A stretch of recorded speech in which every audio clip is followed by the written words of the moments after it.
Hello everyone and welcome in my YouTube channel. So आज की इस वीडियो में हम बात करेंगे ट्रांसफॉर्म प्रॉपर्टी के बारे में, जो कि CSS की मोस्ट इंपॉर्टेंट प्रॉपर्टी है।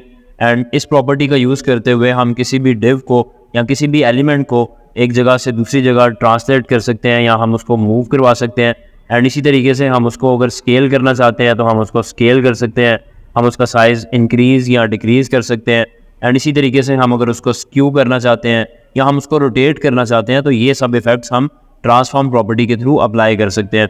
सो आज की इस वीडियो में हम ट्रांसफॉर्म प्रॉपर्टी के बारे में ही पढ़ने वाले हैं। सो देखने के लिए चलते हैं स्क्रीन की तरफ।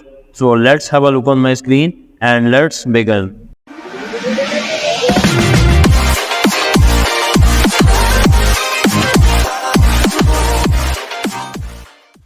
Okay, so first of all हम एक फ़ाइल क्रिएट कर लेते हैं सबलाइम टेक्स्ट एडिटर में भी, एंड साथ ही साथ उसको हम ओपन कर लेते हैं अपने गूगल क्रोम में भी। सो मैं यहाँ पे सबलाइम टेक्स्ट एडिटर ओपन करने वाला हूँ एंड यहाँ पे मैं Ctrl+N प्रेस करूँगा एंड एक न्यू फाइल हम क्रिएट कर देंगे एंड इसको मैं सेव कर दूँगा डेस्कटॉप पे myfile.html के नाम से।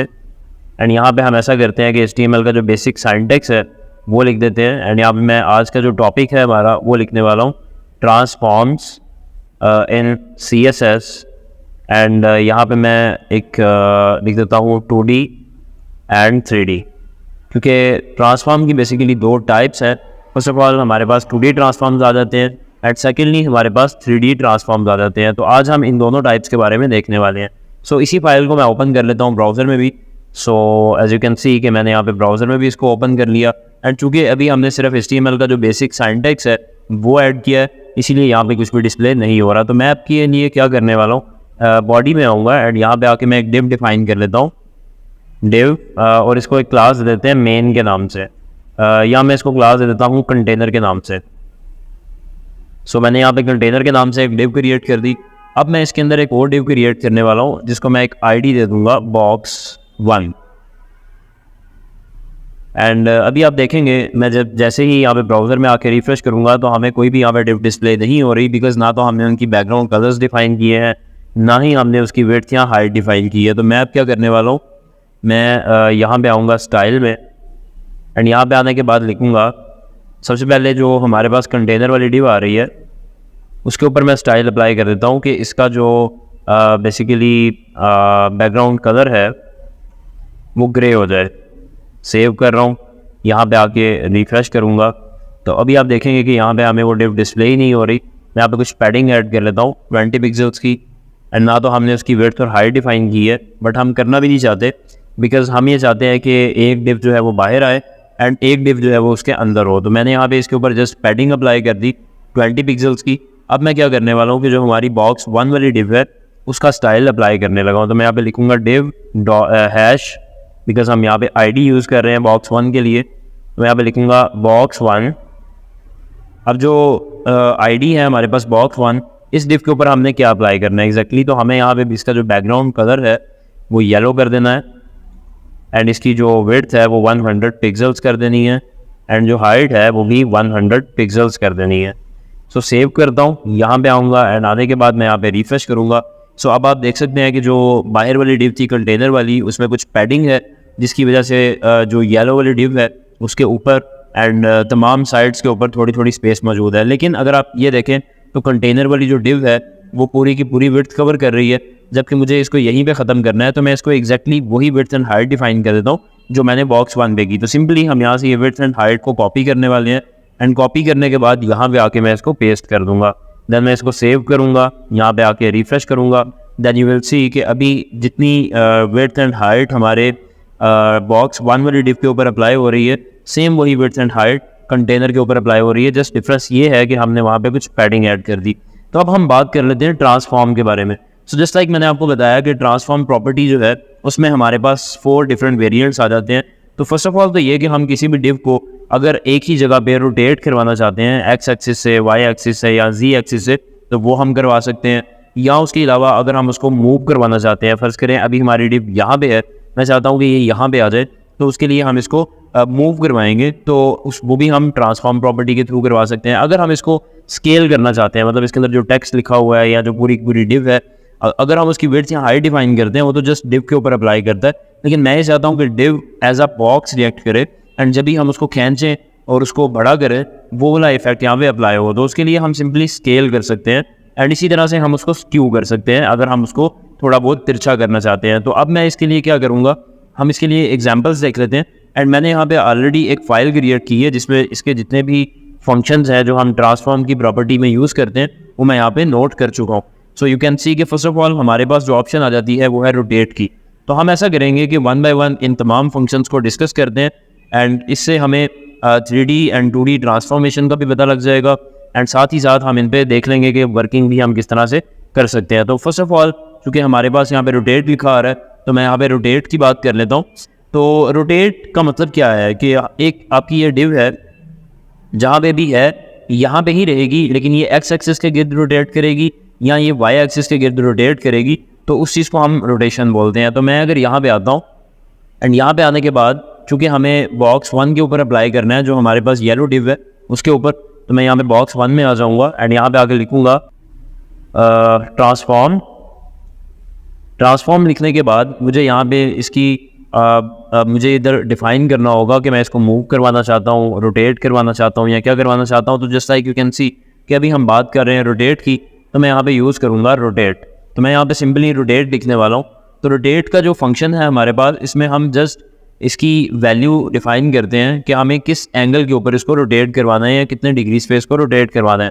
तो फॉर एग्जांपल अगर मैं यहाँ पे आकर लिख देता हूँ 20 डिग्री, तो देन यहाँ पे आऊँगा एंड आने के बाद मैं रिफ्रेश करूँगा, देन यू कैन सी कि ऑटोमेटिकली हमारा जो बॉक्स था या जो हमारी डिव थी वो रोटेट हो चुकी है। एंड साथ ही साथ अगर इस डिव के अंदर कोई टेक्स्ट होता, जस्ट लाइक मैं अगर यहाँ पे एक पैराग्राफ ऐड कर देता हूँ, हेलो अंदर लिख देता हूँ, सेव करूँगा, यहाँ पे आके रिफ्रेश करूँगा, देन यू कैन सी कि साथ ही साथ जब डिव ने मूव किया तो इसके अंदर भी जितने एलिमेंट्स हैं जैसे लाइक पैराग्राफ हैं या कुछ भी है वो भी साथ ही साथ मूव कर रहा है। तो अभी के लिए मैं यहाँ से पैराग्राफ को रिमूव ही कर रहा हूँ ताकि उसकी एक फॉर्मेशन बनी रहे और जो हमारी डिव है उसका साइज़ वगैरह मेंटेन रहे। तो अभी के लिए आप यहाँ पे देख सकते हैं कि रोटेट मैंने अप्लाई किया 20 डिग्री पे, तो हमारी जो डिव है वो 20 डिग्रीज पे रोटेट हो चुकी है। बट अब के लिए मैं इसका थोड़ा सा ज़्यादा रोटेशन करने वाला हूँ, जस्ट लाइक मैं यहाँ पे 70 डिग्रीज कर लेता हूँ, सेव करूँगा, रिफ्रेश करूँगा, देन यू कैन सी इसी तरीके से अगर मैं यहाँ पे 180 डिग्रीज अप्लाई कर देता हूँ, सेव करता हूँ, यहाँ पे आके रिफ्रेश करता हूँ, देन यू कैन सी कि अभी ये 180 डिग्रीज पे रोटेट हो चुका है। तो अभी तो आपको कुछ भी पता नहीं लग रहा कि 180 पे हुआ है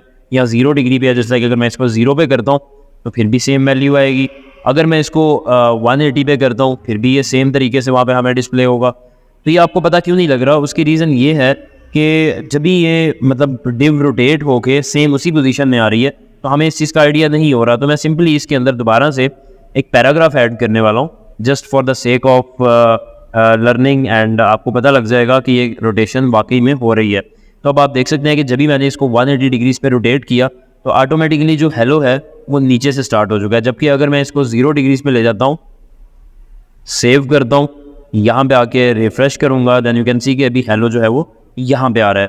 तो इस तरीके से आप यहाँ पे डिफरेंट एंगल्स के ऊपर रोटेट करवा सकते हैं डिव को। एंड अभी के लिए मैं क्या करने वाला हूँ, ये जो पैराग्राफ हमने यहाँ पे क्रिएट किया अगेन मैं इसको यहाँ से रिमूव कर रहा हूँ, सेव करूँगा, यहाँ पे आके मैं रिफ्रेश करूँगा, देन यू कैन सी कि अगेन जो डिव है वो अपने यहाँ पे जो प्लेस थी वहाँ पे आ चुकी है। तो अब मुझे क्या करना है, अगर आप यहाँ पे देखेंगे तो मैंने 3 प्रॉपर्टीज़ अलग अलग यहाँ पे डिफाइन की हैं, rotate X, rotate Y and rotate Z. तो अगर आप चाहते हैं कि अलग अलग मतलब अगर आप सिर्फ एक्स एक्सिस से रोटेट करना चाहते हैं या आप सिर्फ वाई एक्सिस से रोटेट करना चाहते हैं तो आप वो भी कर सकते हैं। तो मैं भी एक्स एक्सिस से अगर रोटेट करना चाहता हूँ तो मैं क्या करूँगा कि यहाँ पे आके लिख दूँगा रोटेट एक्स एंड देन यहाँ पे डिग्री डिफाइन कर दूँगा, फॉर एग्जांपल 20 डिग्री। तो जब मैं यहाँ पे रोटेट एक्स लिख रहा हूँ तो यहाँ पे आके रिफ्रेश करूँगा, देन यू कैन सी कि अभी इसने थोड़ा सा ये बॉक्स अगर आप देखेंगे तो ऊपर से और नीचे वाली साइड से थोड़ा स्मॉल हो गया।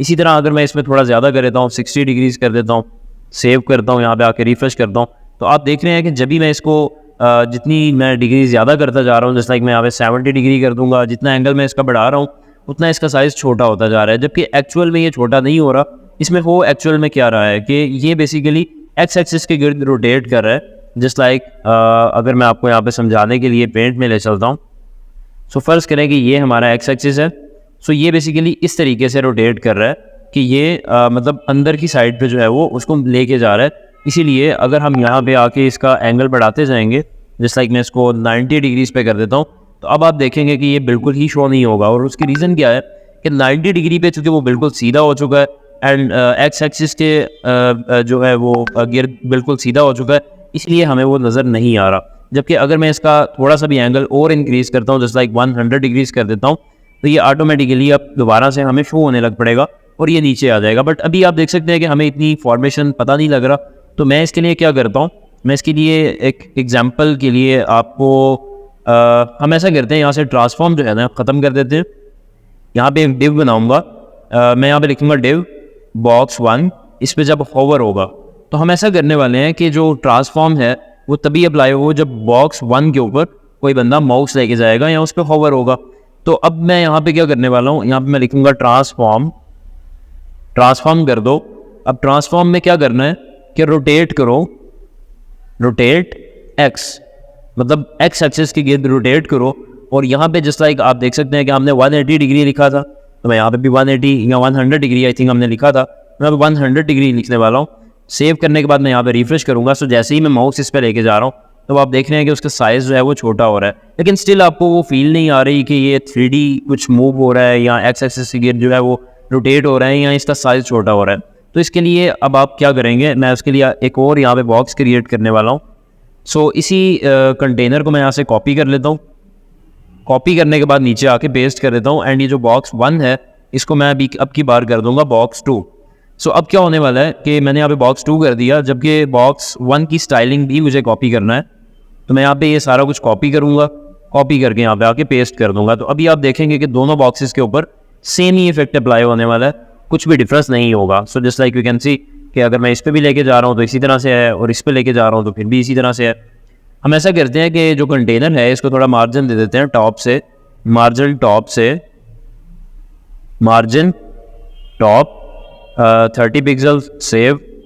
देन आप देखेंगे कि थोड़ा बहुत इनमें फासला आ जाएगा एंड अभी आपको क्लियरली दोनों जो है वो सेपरेटली नज़र आ रहे हैं। तो अब मैं इसमें एक कीवर्ड ऐड करने वाला हूँ जो कि है पर्सपेक्टिव के नाम से, और ये मोस्ट इंपॉर्टेंट है अगर आप 3D पर्सपेक्टिव पे काम करने वाले हैं, या अगर आप चाहते हैं कि एक आपकी जो डिव है अगर वो एक्स एक्सिस पे, वाई एक्सिस पे या जी एक्सिस पे रोटेट हो रही है और वो आपको एक प्रॉपर फॉर्मेशन में शो हो 3D एंगल्स के साथ, तो उसके लिए आप यूज़ करते हैं पर्सपेक्टिव का। तो जस्ट लाइक मैं यहाँ पे बॉक्स 2 में आ जाता हूँ, यहाँ पे जस्ट मैं एक चीज़ ऐड कर दूंगा, बाकी सब कुछ सेम रहेगा।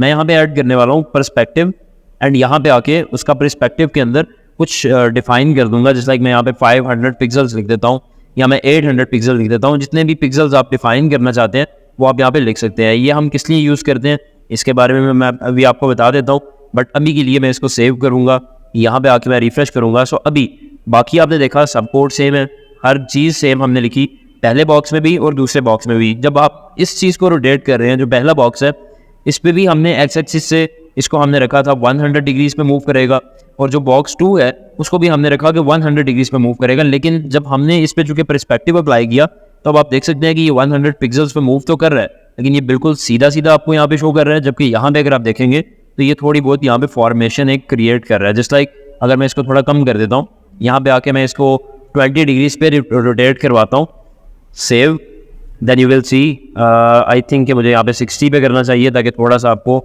आइडिया हो जाए।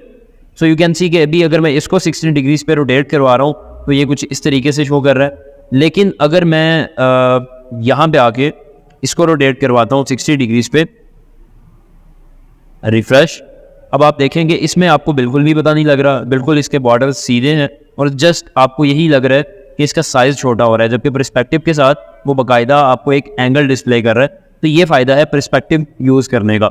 तो अब के लिए हम बात कर रहे थे रोटेट एक्स के ऊपर। तो जस्ट लाइक आप देख सकते हैं कि हॉवर जैसे ही हो रहा है हमने यहाँ पे लिख दिया कि रोटेट एक्स हो जाए। तो अभी आप देखेंगे जैसे मैं माउस लेके जा रहा हूँ एकदम से ओवर अप्लाई हो रहा है, तो मैं यहाँ पे ट्रांजिशन का अप्लाई करने वाला हूँ ताकि मैं यहाँ पे कुछ सेकंड्स का डिले ऐड कर पाऊँ। और ट्रांजिशन के बारे में आपने कंफ्यूज नहीं होना, बिकॉज हम अपने नेक्स्ट ट्यूटोरियल में ट्रांजिशन के बारे में ही पढ़ने वाले हैं। बट अभी के लिए जितने भी इफेक्ट्स हैं मैं वो चाहता हूँ कि 5 सेकंड के डिले में आ जाए। तो उसके लिए मैं क्या करने वाला हूँ, यहाँ पे होवर इफेक्ट्स के बाद मैं लिख दूंगा यहाँ पे भी और ये नीचे भी मैं लिखूंगा ट्रांजिशन all.5s। all का मतलब कि तमाम इफेक्ट्स के ऊपर, और 5 सेकंड का डिले आ जाएगा। सेव करूंगा, यहाँ पे आके रिफ्रेश करूंगा। सो जैसे ही मैं इस पर माउस लेके जा रहा हूँ यू कैन सी कि अभी ये थोड़ा स्लो डाउन हो चुका है। एंड जैसे ही मैं माउस लेके जा रहा हूँ तो इसकी सिर्फ हाइट एंड विड्थ जो है वो छोटी होती है हमें नज़र आ रही है, लेकिन जिस डिव के ऊपर हमने पर्सपेक्टिव यूज़ किया था, अब आप देख सकते हैं कि वो प्रॉपरली आपको मूव करती हुई और 3D डिस्प्ले हो रही है। तो पर्सपेक्टिव बहुत ही काम की चीज़ है तो एक जस्ट प्रॉपर्टी, लेकिन स्टिल इसका यूज़ बहुत ही ज़्यादा है। सो अगर मैं अगेन यहाँ पे आ जाता हूँ अपने कोड में, एंड यहाँ पे आने के बाद मैं जो हमारा रोटेशन है एक्स एक्सिस से वो मैं 180 डिग्रीज कर देता हूँ, जो कि कंप्लीट रोटेशन होगी। सेव करके यहाँ पे आके रिफ्रेश करूँगा। सो अब आप देखेंगे कि ये पूरी की पूरी यहाँ पे रोटेशन हमें डिस्प्ले कर रहा है, मतलब कि पूरी की पूरी जो डिव है वो एक्स एक्सिस के गिर्द जो है वो रोटेट हो रही है। तो ये बेसिकली था एक्स एक्सिस का। अब हम अगर इसी को वाई एक्सिस में कन्वर्ट कर दें तो देखते हैं कि उससे क्या होने वाला है। अगेन ये मैं आपको बताता चलूँ कि वाई एक्सिस का यूज़ करते हुए भी आप पर्सपेक्टिव का यूज़ कर सकते हैं। सो मैं अभी क्या करने वाला हूँ, जो बॉक्स 2 है हमारा, उसके ऊपर मैं यहाँ पे रोटेट एक्स की बजाय रोटेट वाई लिखने वाला हूँ। सो मैं सेव करूँगा, यहाँ पे आके रिफ्रेश करूँगा, देन यू विल सी कि पहले ये ऊपर से नीचे की साइड पे मूव हो रहा था, लेकिन अभी जो इसकी रोटेशन है वो चेंज हो चुकी है एंड ये अब वर्टिकल एक्सिस के राउंड जो है वो रोटेट कर रहा है। तो ये बेसिकली फ़र्क था एक्स एक्सिस में एंड वाई एक्सिस में। अब हम बात कर लेते हैं जी एक्सिस की। तो अगर मैं यहीं पे आके जी एक्सिस लिख देता हूँ तो देन देखते हैं कि क्या होने वाला है। सेव करूँगा, यहाँ पे रिफ्रेश करूँगा, देन आप देखेंगे कि ये बेसिकली सरफेस के ऊपर मूव कर रहा है। तो जेड एक्सिस के अंदर इस तरीके से मूव करेगा, एक्स एक्सिस में हॉरिजॉन्टल एक्सिस जो है उनके गिर्द मूव करेगा, एंड जो वाई एक्सिस है उसमें वर्टिकल एक्सिस के गिर्द जो है वो मूव करेगा। तो ये तो बेसिकली काम था रोटेट का। अब हम बात कर लेते हैं स्क्यू की। तो स्क्यू हम किस लिए यूज़ करते हैं? स्क्यू में आपके पास दो प्रॉपर्टी आ जाती हैं, एक तो स्क्यू एक्स और एक आ जाती है स्क्यू वाई। तो अब हम देखते हैं कि स्क्यू एक्स या स्क्यू वाई का यूज़ हम किस तरीके से कर सकते हैं। सो मैं अगेन यहाँ पे आऊँगा एंड ये जो बॉक्स 1 यहाँ पे लिखा आ रहा है इसके ऊपर हम अप्लाई करने वाले हैं। अभी के लिए मैं जो बॉक्स 2 है इसको ख़त्म कर रहा हूँ, क्योंकि बॉक्स 2 जिस मैंने आपको पर्सपेक्टिव का बताने के लिए ऐड किया था। सो अभी चूँकि हम उसको कर चुके हैं तो बॉक्स 1 के ऊपर ही हम अपने तमाम जितने इफेक्ट्स हैं वो अप्लाई करने वाले हैं। सो जस्ट लाइक सेव करूँगा, यहाँ पे आके रिफ्रेश करूँगा। सो अभी आप देख सकते हैं कि एक ही बॉक्स आ रहा है। तो अभी ये रोटेट हो रहा है, हमें अब इस पर कौन सी प्रॉपर्टी अप्लाई करनी है? स्क्यू की। तो स्क्यू के लिए हम फर्स्ट ऑफ ऑल यहाँ पे आएंगे एंड यहाँ पे आके मैं लिखूँगा स्क्यू। सो रोटेट एक्स की बजाय मैं लिख देता हूँ स्क्यू। स्क्यू में आपको अगेन एंगल डिफाइन करना होता है। सेव करूँगा, यहाँ पे आके रिफ्रेश करूँगा।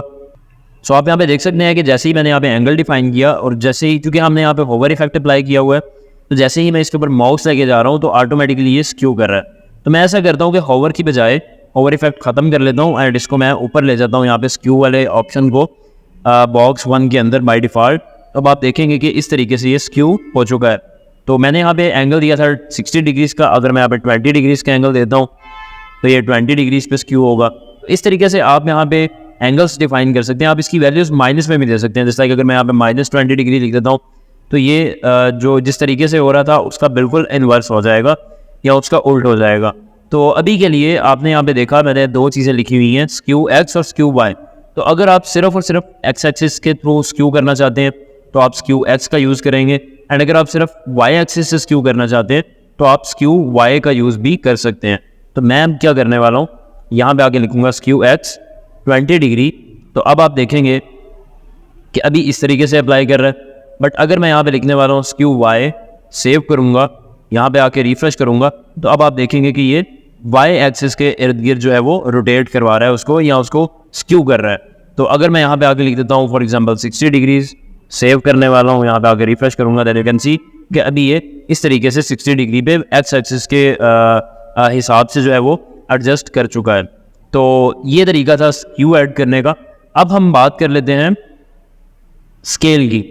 तो स्केल बेसिकली जैसा कि नाम से ही जाहिर है कि एक चीज़ को स्केल करना या उसको इंक्रीज़ करना या उसको डिक्रीज़ करना, तो आप वो स्केल के थ्रू कर सकते हैं। स्केल प्रॉपर्टी में जाने से पहले मैं आपको एक और चीज़ बताता चलूँ जो मैं अभी यहाँ पे मिस कर चुका हूँ और आई थिंक कि आपको उस चीज़ का पता होना चाहिए। तो मैं अगेन मैं यहाँ पे रोटेट की प्रॉपर्टी जो है वो अगेन अप्लाई कर देता हूँ एंड इसको मैं होवर में ले जाता हूँ, सेव करूँगा, यहाँ पे आके रिफ्रेश करूँगा। सो अब आप देख सकते हैं कि जैसे ही मैं यहाँ पे आके माउस लेके जा रहा हूँ तो ये रोटेट कर रहा है। मुझे इसको रोटेट एक्स एक्सिस से करवाना है, सेव करता हूँ, रिफ्रेश करूँगा। सो अब आप देखेंगे कि ये रोटेट कर रहा है, बट मुझे इसमें पर्सपेक्टिव भी ऐड करना है। तो मैं यहाँ पे अगेन लिखने वाला हूँ पर्सपेक्टिव फॉर एग्जांपल 800 पिक्सल्स का। सो फर्स्ट ऑफ ऑल तो मैंने आपको बोला था कि पर्सपेक्टिव अभी मैं आपको बाद में बताऊँगा, 800 पिक्सल्स मैंने यहाँ पे लिख दिया था। अब बेसिकली यहाँ पे 800 जो पिक्सल लिखा है ये क्या है, तो अगर मैं यहाँ पे फॉर एग्जांपल 100 लिख देता हूँ तो अब आप देखेंगे, देन आपको आइडिया हो जाएगा कि ये क्या चीज़ है। तो अब आप देखें कि 100 पिक्सल पे कुछ इस तरह से डिस्प्ले हो रहा है। अगर मैं यहाँ पे 800 पिक्सल लिखता हूँ तो इस तरीके से यहाँ पे डिस्प्ले होगा। सो अब आप देख सकते हैं कि एक्चुअल में पर्सपेक्टिव आप ये कह सकते हैं कि आपको इसको किस एंगल से देखना है, मतलब जितना आप उसको दूर से देखेंगे उतना आपको वो छोटा नज़र आएगा, और जितना आप उसको पास से देखेंगे उतना वो बॉक्स आपको बड़ा नज़र आएगा। तो इसीलिए जब मैं यहाँ पे 100 पिक्सल्स कर रहा हूँ तो ये चूँकि ज़्यादा दूर नहीं है, इसीलिए अभी यहाँ पे हमें बड़ा नज़र आ रहा है जो बॉक्स है, या वो ज़्यादा फैल रहा है। जबकि अगर मैं यहाँ पे 800 पिक्सल कर देता हूँ तो अब आप देखेंगे कि ये कम फैल रहा है और इतना बड़ा हमें यहाँ पे डिस्प्ले नहीं हो रहा। तो ये तो बात थी पर्सपेक्टिव की। और एक और चीज़ जो मैं भी आपको बताना भूल गया अगेन, वो मैं आपको बताता चलूँ कि अभी हमारे पास एक और प्रॉपर्टी अवेलेबल है ट्रांसफॉर्म ओरिजिन के नाम से, जिसका आप यूज़ कर सकते हैं। जस्ट लाइक मैं अगर इसको रोटेट ही करवाना चाहता हूँ, फर्स्ट करें मैं रोटेट एक्स की बजाय खाली रोटेट लिख लेता हूँ एंड यहाँ पे 180 डिग्रीज लिख लेता हूँ। सो लेट्स सी, रिफ्रेश करूँगा एंड यहाँ पे आके मैं इस पर होवर करूँगा, देन यू कैन सी कि इस तरीके से अभी जो है वो 180 डिग्रीज पे ये रोटेट हो रहा है। सो अब मुझे यहाँ पे एक्चुअल में क्या करना है, मैं इसको ऊपर भी लिख देता हूँ।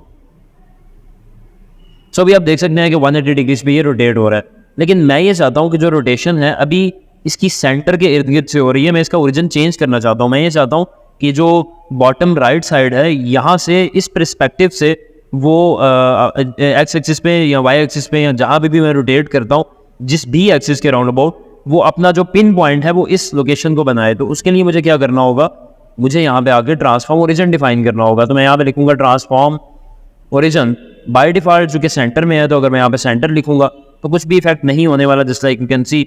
बट अगर मैं यहाँ पे फॉर एग्जाम्पल लिख देता हूँ बॉटम राइट एंड यहाँ पे डैश नहीं आएगा, सेव करने के बाद मैं रिफ्रेश करूँगा, देन यू विल सी कि अब ये रोटेट तो कर रहा है और इसमें बाकी सब कुछ भी सेम था, लेकिन चूंकि हमने यहाँ पे बॉटम राइट डिफाइन किया तो ये बॉटम राइट के वो पिन पॉइंट बना के उसके इर्द गिर्द रोटेट कर रहा है। इसी तरीके से अगर मैं चाहता हूँ कि ये बॉटम लेफ्ट के इर्द गिर्द रोटेट करे तो मैं यहाँ पे बॉटम लेफ्ट लिख सकता हूँ, just like we can see. I think मैंने यहाँ पे रिफ्रेश नहीं किया। सो आप देख सकते हैं कि अभी ये लेफ्ट जो पॉइंट था उसको पिन पॉइंट बना रहा है। इसी तरीके से अगर मुझे टॉप राइट को करना है तो मैं यहाँ पे सिंपली लिख दूंगा टॉप राइट, सेव करूँगा, रिफ्रेश, देन आप देखेंगे कि ये टॉप वाली जो है जो टॉप वाला हमारा पॉइंट है टॉप राइट वाला, उसको पिन पॉइंट बना के चलेगा। एंड इसी तरह अगर हम यहाँ पे टॉप सेंटर लिख देते हैं तो अब ये टॉप में जो सेंटर है उसके हिसाब से मूव करेगा। सो रिफ्रेश करता हूँ, अब आप देखेंगे कि टॉप में सेंटर में जाके वो पिन उसको कर रहा है और उसके इर्द गिर्द जो है वो रोटेट कर रहा है। तो ये था ट्रांसफॉर्म ओरिजिन के बारे में। अब हम बात कर रहे थे, अगेन हम वहीं से कंटिन्यू करते हैं। सो अब हम बात कर रहे थे स्केल के बारे में। तो स्केल हम किस तरीके से करते हैं उसके बारे में हम देख लेते हैं। सो मैं यहाँ पे कोड में आ रहा हूँ। कोड में आने के बाद मैं क्या करने वाला हूँ, मैं यहाँ पे जो बॉक्स 1 है इसके ऊपर अब स्केल की प्रॉपर्टी अप्लाई करूँगा। तो मैं यहाँ से जो ट्रांसफॉर्म के अंदर रोटेट या ये पर्सपेक्टिव वगैरह अप्लाई हो रहा है इसको ख़त्म कर दूंगा एंड सिंपली यहाँ पे लिखूंगा स्केल एंड इसके अंदर मैं पैरामीटर में पास कर दूंगा वैल्यू 2। इससे क्या होने वाला है, जब मैंने यहाँ पे 2 लिखा तो बेसिकली जब भी मैं इस पर होवर करूँगा, आपको पता है कि हमने यहाँ पे होवर इफेक्ट भी लगाया हुआ है एंड ट्रांसफॉर्म ओरिजिन हम अगेन इसमें भी डिफाइन कर सकते हैं। जबकि मैं अभी के लिए इसको ख़त्म कर रहा हूँ। सेव करने के लिए मैं रिफ्रेश करता हूँ एंड यू कैन सी कि जब भी मैं इस पर माउस लेके जा रहा हूँ तो यहाँ पे ये 2% या आप इसको बोल रहे हैं कि 2 गुना वो इसको बढ़ा रहा है। इसी तरीके से अगर इसकी जो बाय डिफ़ॉल्ट वैल्यू होती है, अगर मैं यहाँ पे 1 लिख देता हूँ तो 1 से कुछ भी फ़र्क नहीं पड़ने वाला, क्योंकि बाय डिफ़ॉल्ट जो स्केल की वैल्यू है वो 1 होती है। लेकिन अगर मैं यहाँ पे 0.5 कर देता हूँ, जस्ट लाइक यू कैन सी, अगर मैं यहाँ पे 0.5 करूँगा, रिफ्रेश करूँगा, देन यू विल सी कि जैसे ही मैं इस पर माउस लेके जाऊँगा तो ये अपने आप को छोटा कर लेगा, स्केल कम हो जाएगा, इसका डिक्रीज़ हो जाएगा साइज़। बट अभी के लिए अगर मैं यहाँ पे आगे इसको 2 या 3 या 4 या जितना भी इसका स्केल बढ़ाने वाला हूँ उस हिसाब से ये साइज़ में इंक्रीज़ होगा। तो अब के लिए अगर मुझे ऐसा करना है कि सिर्फ एक्स एक्सिस के राउंड अबाउट इसको स्केल करना है या वाई एक्सिस से स्केल करना है, तो उसके लिए मैं क्या करने वाला हूँ, अगेन देखने के लिए चलते हैं कोड की तरफ। सो मैं यहाँ पे सिंपली लिखने वाला हूँ स्केल एक्स एंड 3 की बजाय यहाँ पे लिख देता हूँ 2 लिखने के बाद मैं यहाँ पे सेव करूँगा, रिफ्रेश करूँगा। जैसे ही मैं इसमें माउस लेके जाऊँगा, अब आप देखेंगे कि ये हॉरिजॉन्टल एक्सिस के ऊपर, मतलब कि एक्स एक्सिस के ऊपर बड़ा हो रहा है या स्केल हो रहा है। इसी तरीके से अगर मैं यहाँ पे स्केल x की बजाय स्केल y लिख देता हूँ, सेव करता हूँ, यहाँ पे आके रिफ्रेश करूँगा, देन यू विल सी कि अभी ये टॉप टू बॉटम जो है वो स्केल कर रहा है। और अगर मैं यहाँ पे स्केल z करूँगा तो फिर ये z एक्सिस के थ्रू जो है वो स्केल करेगा। सो z एक्सिस चूँकि वो मतलब इसके इस बॉक्स के पीछे से उसको स्केल कर रहा है, इसीलिए यहाँ पे भी वो आपको डिस्प्ले नहीं हो रहा। सो यहाँ पे अगर आप देखेंगे तो नेक्स्ट हमारे पास यहाँ हम ऐसा करते हैं कि इसमें पर्सपेक्टिव ऐड करके देख लेते हैं। जस्ट लाइक पर्सपेक्टिव यहाँ पे ऐड करता हूँ 800 पिक्सल्स का, अगेन सेव करते हैं, यहाँ पे आके रिफ्रेश करता हूँ एंड आई थिंक इस पे आपको स्केल का इफेक्ट इस तरह से पता नहीं लगेगा जब तक हम इसको थोड़ा बहुत एक्स एक्सिस से भी रोटेट नहीं करवाते। तो बहरहाल इस तरीके से आप यहाँ पे वैल्यूज़ ऐड कर सकते हैं, स्केल एक्स की, स्केल वाई की एंड स्केल जी की। तो अब हम बात कर लेते हैं अपनी फोर्थ प्रॉपर्टी का, जो कि है ट्रांसलेट। तो जस्ट लाइक मैंने आपको ऑलरेडी बताया था कि आप किसी भी डिव को उसकी लोकेशन से मूव करवा सकते हैं दूसरी लोकेशन पे, तो उसके लिए हम यूज़ करते हैं ट्रांसलेट प्रॉपर्टी का। तो हम अब क्या करने वाले हैं, वापस अपने कोड में आ रहा हूँ एंड स्केल को यहाँ से रिमूव कर दूंगा। स्केल को रिमूव करने के बाद मैं यहाँ पे ट्रांसलेट की प्रॉपर्टी का यूज़ करने वाला हूँ। पहले मैं सेव करके यहाँ पे रिफ्रेश करता हूँ, तो अब आप देखेंगे कि जो हमारी डिव है वो बेसिकली यहाँ पे खड़ी है। तो मैं इसको रोटेट मूव करवाना चाहता हूँ, तो मैं उसके लिए क्या करूँगा, मैं यहाँ पे आगे लिखूँगा ट्रांसलेट 100 पिक्सल्स। सो जैसे ही मैंने यहाँ पे ये लिखा, सेव किया, रिफ्रेश करूँगा, देन यू विल सी कि अभी एक्स एक्सिस से जैसे ही मैंने यहाँ पे ट्रांसलेट लिखा 100 पिक्सल्स, तो एक्स एक्सिस से इसने ऑटोमेटिकली 100 पिक्सल इसको आगे कर दिया। तो बाय डिफ़ॉल्ट जो आप ट्रांसलेट यहाँ पे लिखते हैं उसकी वैल्यू, जो अगर आप एक वैल्यू डिफाइन करते हैं तो वो एक्स एक्सिस से अप्लाई होती है, जबकि अगर मैं यहाँ पे ट्रांसलेट वाई करना चाहता हूँ या ट्रांसलेट एक्स करना चाहता हूँ तो हम यहाँ पे दे सकते हैं। जैसे कि अगर मैं यहाँ पे ट्रांसलेट एक्स लिखूँगा, सेम चीज़ अप्लाई हो रही है। अगर मैं यहाँ पे ट्रांसलेट वाई लिखूँगा, देन यू विल सी कि ट्रांसलेट वाई से ये नीचे की साइड पे आएगा, ना कि ऊपर की साइड पे। और अगर हमें इसको उल्टी डायरेक्शन में मूव करवाना है तो सिंपली हम यहाँ पे माइनस में इसकी वैल्यू दे सकते हैं, -100 पिक्सल्स। इसी तरीके से अगर मुझे इसको रोटेट करवाना है जी एक्सिस में, तो मैं यहाँ पे ट्रांसलेट जी का यूज़ कर सकता हूँ। जैसे लाइक मैंने यहाँ पे 100 पिक्सल लिखा। सो अभी तो मेरे ख्याल से इसमें कुछ आपको फ़र्क नहीं पता लग रहा, लेकिन एक्चुअल में ये जी एक्सिस से आपको ट्रांसलेट करवाता है। Just like let me use perspective 500 pixels का यहाँ पे मैं पर्सपेक्टिव यूज़ कर रहा हूँ। हाँ, तो अभी आप देख सकते हैं कि जैसे ही मैंने यहाँ पे पर्सपेक्टिव यूज़ किया एंड ट्रांसलेट जी यूज़ किया, तो ट्रांसलेट में बेसिकली चूँकि उसने मूव करवाना था, तो वो बॉक्स के बिहाइंड से, मतलब उसकी जो पीछे वाली साइड है वहाँ से वो उसको आगे की साइड पे मूव करवा रहा है 100 पिक्सल्स। तो जस्ट लाइक यू कैन सी, अगर मैं इसको 200 पिक्सल्स कर दूंगा तो ये एक्चुअल में तो आपको यही लग रहा है कि ये बॉक्स बड़ा हो रहा है, लेकिन ये बैकग्राउंड से या बॉक्स के पीछे से इसको आगे की तरफ धकेला जा रहा है। तो जी एक्सिस जो है वो भी अगेन ट्रांसलेट जी जो है वो इसको जेड एक्सिस के राउंड अबाउट मूव करवाने का काम कर रहा है। तो ये तो था ट्रांसलेट के बारे में। अब हम देख लेते हैं, हमारे पास एक प्रॉपर्टी है ट्रांसलेट 3D के नाम से।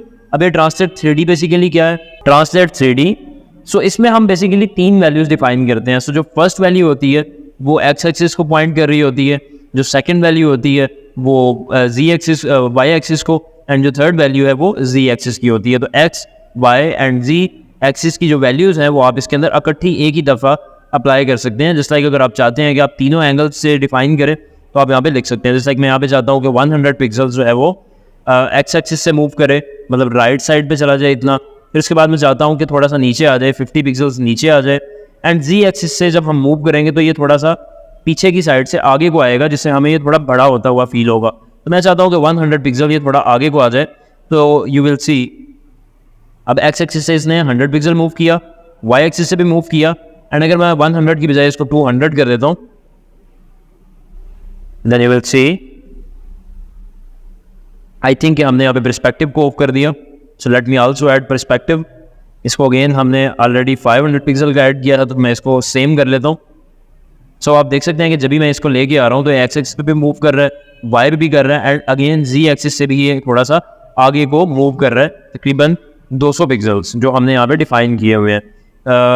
एक्चुअल में जब आप पर्सपेक्टिव ऐड नहीं करते तो ज़्यादातर जो आपके जी एक्सिस के ऊपर इफेक्ट्स होते हैं वो आपको नहीं पता लगते, इसीलिए मैंने यहाँ पे पर्सपेक्टिव ऐड किया ताकि आपको शो करवा सकूँ। सो अब के लिए हम बात कर लेते हैं स्केल 3D की। तो जस्ट लाइक हमने ट्रांसलेट 3D में X axis, Y axis and Z axis तीनों वैल्यूज़ को डिफाइन किया, बिल्कुल उसी तरीके से स्केल 3D में यहाँ जैसा कि आप आगे देख सकते हैं कि रोटेट 3D, यहाँ पे भी आप जो है इसको तीनों वैल्यूज़ को डिफाइन करते हैं। रोटेट 3D में क्या हो जाएगा, यहाँ पे आप एक्स एक्सिस की वैल्यू भी देंगे, वाई एक्सिस की भी, जी एक्सिस की भी, और चौथी वैल्यू आ जाएगी एंगल की। तो हम देख लेते हैं कि ये किस तरीके से करेंगे। तो पहले हम स्केल 3D की बात करते हैं। मैं यहाँ पे लिख लेता हूँ स्केल 3D एंड यहाँ पे आके मैं इसकी वैल्यूज़ डिफाइन। सो जो फर्स्ट वैल्यू है वो मैं यहाँ पे लिखने वाला हूँ 2, सेकंड वैल्यू भी लिखने वाला हूँ 2 एंड थर्ड वैल्यू मैं 1 लिख देता हूँ। सेव करते हैं, यहाँ पे आके रिफ्रेश करते हैं। सो मैंने यहाँ पे ये तीनों वैल्यूज़ डिफाइन कर दी, एक्स एक्सिस से भी, वाई एक्सिस से भी एंड जी एक्सिस से भी। सो तीनों वैल्यूज़ को इकट्ठा डिफाइन करने के लिए आप स्केल 3D का यूज़ करेंगे। अब हम बात कर लेते हैं रोटेट 3D की। तो रोटेट 3D में जैसा कि आपको पता है कि जो आप नॉर्मल रोटेट यूज़ करते थे उसमें आप एंगल डिफाइन करते हैं कि कितने डिग्रीज पे उसको रोटेट करना है। तो अब इसमें बेसिकली क्या होने वाला है, मैंने यहाँ पे रोटेट लिखा, अब यहाँ पे आप उसकी एक्स एक्सिस से वैल्यू डिफाइन कर देंगे। मैं 1 लिख रहा हूँ, जी एक्सिस से भी और जेड एक्सिस से भी, तीनों से मैं 1 लिख रहा हूँ, मतलब इसकी जो इनिशियल पोजीशन है वो 1 मैं यहाँ पे डिफाइन कर रहा हूँ। अब जो लास्ट वाली चीज़ है उसमें हम एंगल डिफाइन करेंगे, मतलब ये आप ये हिसाब लगा लें कि एक हिसाब से आप ओरिजिन डिफाइन कर रहे हैं कि एक्स एक्सिस से इसका ओरिजिन क्या रहेगा, वाई एक्सिस से इसका ओरिजिन क्या रहेगा और जी एक्सिस से इसका ओरिजिन क्या रहेगा। तो अब मैं यहाँ पे अगर आगे लिख देता हूँ 180 डिग्रीज पे, इसको 180 डिग्रीज, ये हमने यहाँ पे एंगल डिफाइन कर दिया। सो लेट्स सी, अब जैसे ही मैं यहाँ पे रिफ्रेश करूँगा उसके बाद मैं होवर करने वाला हूँ, बट आई थिंक कि मैंने यहाँ पे पर्सपेक्टिव अप्लाई किया हुआ है। सो लेट मी चेक। सो अगर आप यहाँ पे देखेंगे तो हमने रोटेट 3D की बजाय यहाँ पे जस्ट रोटेट लिख दिया था। सो मैं यहाँ पे रोटेट 3D लिखने वाला हूँ। सेव करने के बाद यहाँ पे रिफ्रेश करेंगे, देन यू कैन सी कि जैसे ही मैं इसमें माउस लेके जा रहा हूँ तो ये एक्स एक्सिस से 1 पॉइंट के ऊपर पिन कर रहा है, वाई एक्सिस से भी एंड जी एक्सिस से भी, एंड रोटेशन इसकी जो है वो 180 डिग्रीज के राउंड अबाउट हो रही है। So you can see here कि इस तरीके से ये फॉर्मेशन क्रिएट कर रहा है। सो अगर मैं यहाँ पे लिख लेता हूँ जस्ट लाइक 5 कर देता हूँ, यहाँ पे मैं 3 कर देता हूँ। सो अब आप देखेंगे कि इसकी जो रोटेशन है वो ऑटोमेटिकली चेंज हो जाएगी, बिकॉज हमने इसका ओरिजिन जो है वो चेंज कर दिया। एंड साथ ही साथ अगर मैं इसका एंगल भी चेंज कर देता हूँ, जस्ट लाइक मैं यहाँ पे 180 डिग्रीज़ की बजाय यहाँ पे 60 डिग्रीज़ लिख देता हूँ, सेव करता हूँ, यहाँ पे आके रिफ्रेश करूँगा, देन यू विल सी कि ये कुछ इस तरीके से रोटेट कर रहा है। तो ये बेसिकली आप यहाँ पे जो रोटेट 3D है इसमें आप X axis, Y axis and Z axis का ओरिजिन डिफाइन करते हैं, एंड जो एंगल है वो डिफाइन करने के बाद आप इसको इजीली रोटेट करवा सकते हैं विद इन 1 प्रॉपर्टी, बजाय इसके कि आप अलग अलग उनको डिफाइन करें। तो अब हम यहाँ पे बात करने वाले हैं स्क्यू के बारे में। तो स्क्यू अगर आप इन जनरल बात करते हैं, जैसा कि हमने ऑलरेडी देखा कि हम स्क्यू एक्स में भी डिफाइन कर सकते हैं, स्क्यू वाई भी, लेकिन अगर हम खाली स्क्यू डिफाइन करते हैं और सिर्फ एक एंगल डिफाइन करते हैं तो वो दोनों साइड से अप्लाई होगा। लेकिन अगर हम एक्स एक्सिस से अलग एंगल देना चाहते हैं, वाई एक्सिस से अलग देना चाहते हैं, तो उसके लिए हम 2 वैल्यूज़ जो हैं वो इसको पास कर सकते हैं। सो जस्ट लाइक मैं इसको स्क्यू करना चाहता हूँ तो मैं सिंपली यहाँ पे आगे लिख दूंगा स्क्यू, एंड यहाँ पे लिख दूंगा एक्स एक्सिस से 20 डिग्री एंड वाई एक्सिस से जस्ट लाइक ऑलरेडी यहाँ पे लिखा हुआ है 60 डिग्री, तो मैं वही रहने देता हूँ। तो जैसे ही मैं यहाँ पे रिफ्रेश करूँगा देन यू विल सी कि जैसे ही मैं इसमें माउस लेके जा रहा हूँ तो एक्स एक्सिस से ये 20 डिग्री पे मूव कर रहा है, जबकि वाई एक्सिस से 60 डिग्रीज पे मूव कर रहा है। सो ये बेसिकली तरीका था स्क्यू का। और ये जो लास्ट में हमारे पास आ रहा है, ये आप ये समझ लें कि जितने भी हमने अभी तक प्रॉपर्टीज़ पढ़ी इन तमाम की वैल्यूज़ हम उसमें डिफाइन कर सकते हैं। जस्ट लाइक मैट्रिक्स के अंदर हम फर्स्ट जो वैल्यू देते हैं वो होती है स्केल एक्स की वैल्यू, सेकंड वैल्यू आ जाती है स्केल वाई की, थर्ड वैल्यू आ जाती है स्क्यू एक्स की, फिर स्केल वाई की, फिर ट्रांसलेट एक्स की वैल्यू हम यहाँ पे डिफाइन करते हैं और फिर ट्रांसलेट वाई की। तो इस तरीके से हम यहाँ पे मैट्रिक्स का यूज़ करके एक ही लाइन के अंदर हम यहाँ पे तमाम के तमाम इफेक्ट्स हैं वो अप्लाई कर सकते हैं। सो ये था बेसिकली ट्रांसफॉर्म प्रॉपर्टी के बारे में। सो उम्मीद करता हूँ कि ये वीडियो आपको अच्छी लगी होगी। सो अगर आपको ये वीडियो अच्छी लगी तो आप इसको लाइक कीजिएगा एंड हमारे चैनल को सब्सक्राइब करें। सो मिलते हैं नेक्स्ट वीडियो में। थैंक यू, अल्लाह हाफिज़।